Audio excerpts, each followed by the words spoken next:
Hello, and welcome to Varn blog. And today is a solo piece. It is somewhere between a nailing it down lesson and a rant.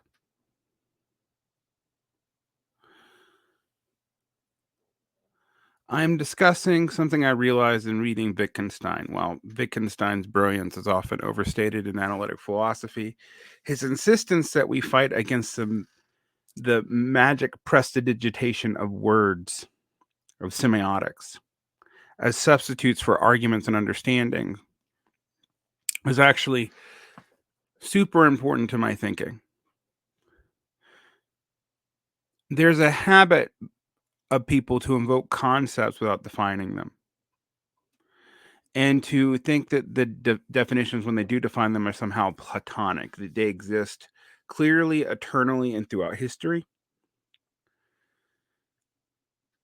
And that, say, something like Marxism can be compatible with something like feminism. I mean, that's a question I've gotten asked multiple times on my channel and in my podcasting career and in my teaching career even.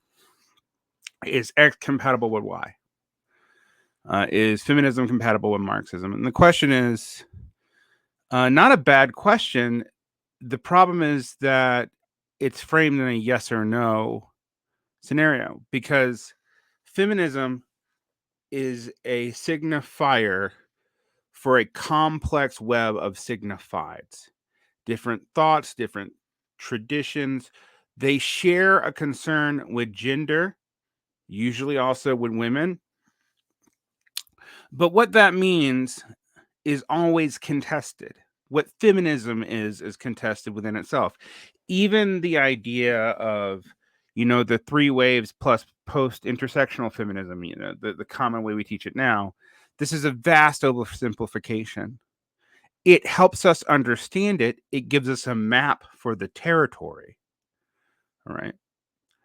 These conceptual markers are ways for us to kind of see clusters of trends, but they aren't, strictly speaking, real. This is why I'm a conceptual nominalist. It's not that I don't think abstractions have some reality. I do. But they don't have a pinned down and consistent reality. The development of language both clarifies and obscures how these words have been used throughout time and what they mean. And when you come to an abstraction like, say, feminism or Marxism, you're dealing with both bodies of text, histories of social action, the relationship between the two, and the debates within the, quote, tradition about what it is. But this prestidigitation of words problem is rife on the left and in life in general. I'm going to talk about why this is theoretically important, even when it comes to things like math. But I'm going to pick on the left first because, start with what you know, because what you're in. People will often argue that is a neoliberal attitude without defining what element of neoliberalism is relevant or what even their definition of neoliberalism is. A lot of people seem to think neoliberalism is free market capitalism. Then there's people who are more refined who take the stance of Philip Murawski and others, that it is public-private partnerships for the creation of markets for capital gains. Now, the first one makes it look like neoliberalism is like just anti-Keynesianism and anti-welfare state. It also makes it hard to read the left because the left used to have a critique of the capitalist welfare state. And when neoliberalism started to emerge and in the Fordist Compromise, Labor lost its seat at the planning table, people started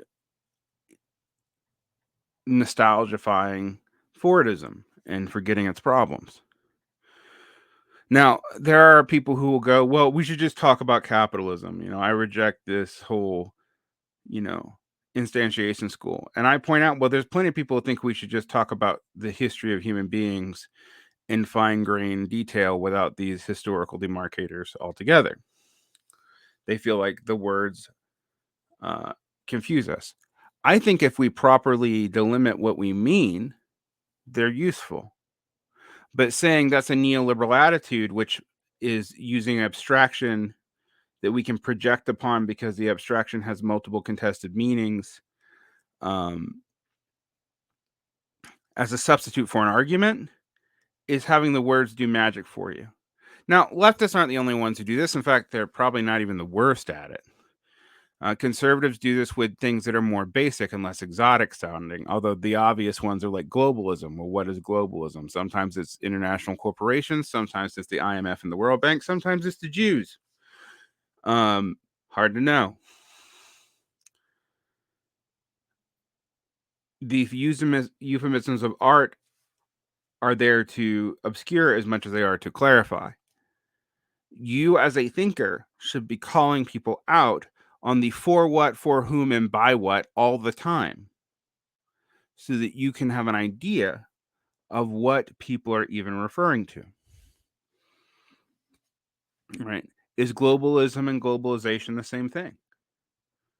Why the slight shift in terminology other than the slight semantic shift there from station, a process, to ism, a thing, also seems to carry with it political affiliations. Well, what are we to take for the meaning of just changing an adjective from a verb to a noun? What does that say? And we can overthink this.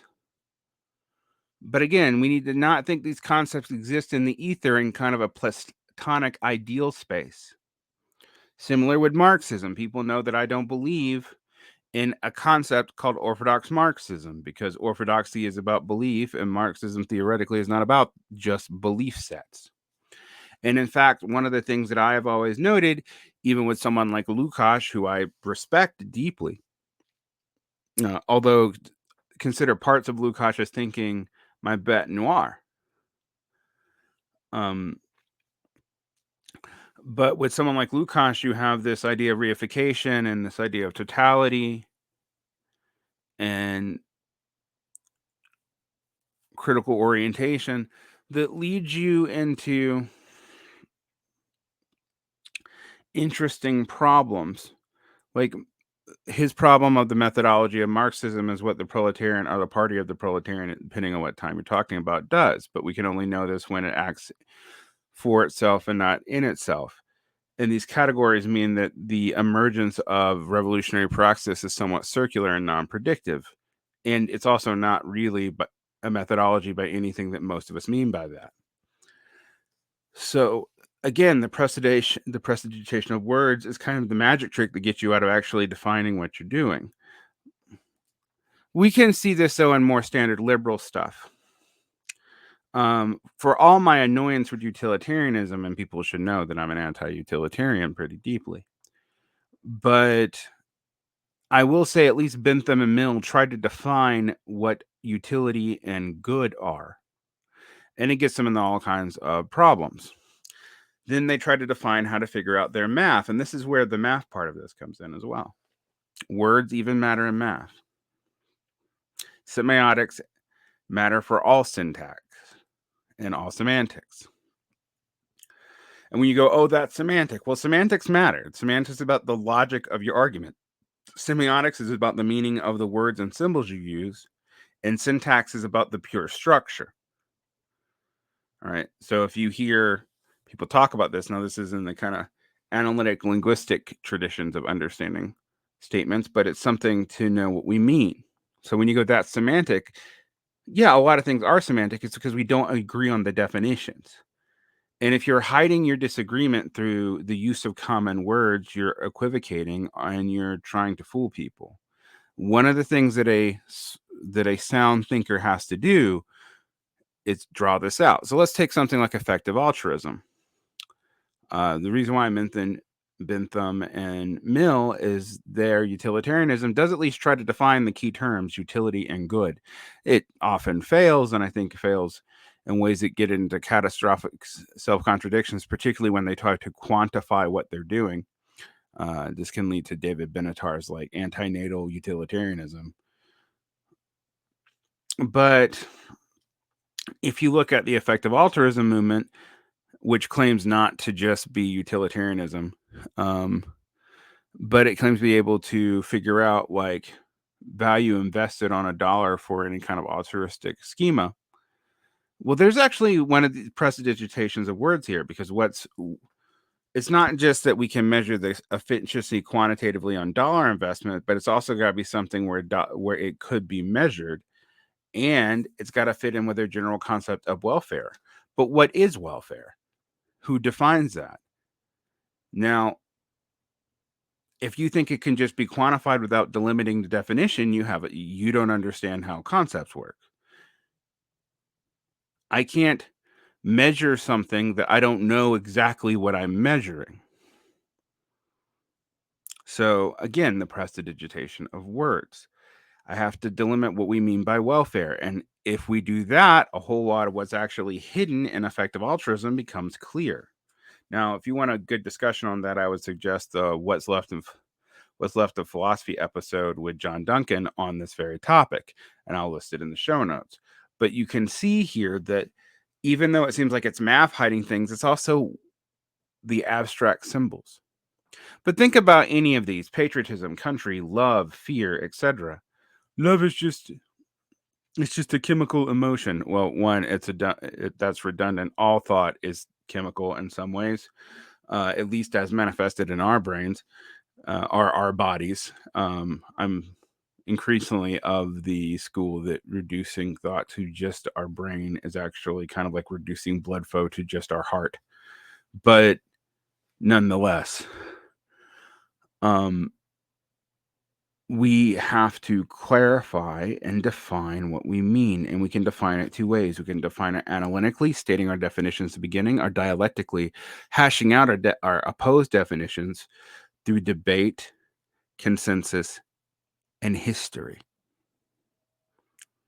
That's part of what classical pre-German idealist dialectics was about, and you see this in multiple philosophical systems: the Greek system, the Dharmic system, the Abhidharmic system, the Chinese Confucius system. Dialectics were how this worked. Now, some of the old dialectical arguments, like Plato's dialogues, particularly by the time you get to people like Boethius, are basically very easy philosophical pin matches where you're supposed to knock down all the pins, but you set them up to be knocked down. But this was a way of trying to, in the field of debate, and when the German idealists get it from Kant to Hegel, in the field of history itself, break down and argue how concepts became valid. Now, there's a lot more in the Hegelian conception of this, and it has to tie into to Hermeticism, Protestant theology, German idealist views of logic, engagements with Schelling, etc. It's beyond the scope of a 15-minute video, but that's how we can come to definitions of contested words. All right. So when you ask me, does feminism and Marxism fit together? The answer will always be yes and no. Let's talk about the history of how that developed and when it does and when it doesn't. Right? Because feminism is not just one thing, and Marxism is not just one thing. But also, we have to define our values terms. What do we mean by welfare? What do we mean by exploitation? What do we mean by blah, blah, blah? What do we mean by orthodox Marxism? I don't think there is such thing, but that's contested, right? We have to hash it out, define it, argue it, try to come to consensus about what the words mean. And consensus really doesn't matter for words, right? The prestidigitation of words is that you can use things where there is no consensus to build an argument to make it seem like there is, because usually words function because we have some outline agreement of what they mean. No, I didn't consciously accept every word's meaning, but by participating in using them, I am actually participating in using them in this consensus making around how meaning is understood. This is tied into pragmatics, and semiotics. So these are kind of important things. This is why the linguistic term for meaning, to pretend that it was all just language, was kind of a disaster. But I think we've kind of gone in the opposite direction, where we argue words almost platonically, as if they have meanings and people can project the really vague meanings on them, and so they can agree with you without actually agreeing with you, or they can reject you without actually understanding your claim just because of the word choice you use. And this is tied to the sociology of language in the first place, as language and language choices actually denote social belonging. Again, groups of things have meaning because we have consensus about their meaning. Well, who comes to a consensus? A coherent group. So this helps you think about when people say that's the neoliberal attitude, ask them, what about is neoliberal? Right? The question is often the spotlight or the acid that you need for clarification. I hope that helps you think. Like and subscribe if you want to. I'm going to be doing more short things like this in the future. I am trying to get good guests for you guys on the channel, but I will totally admit that trying to get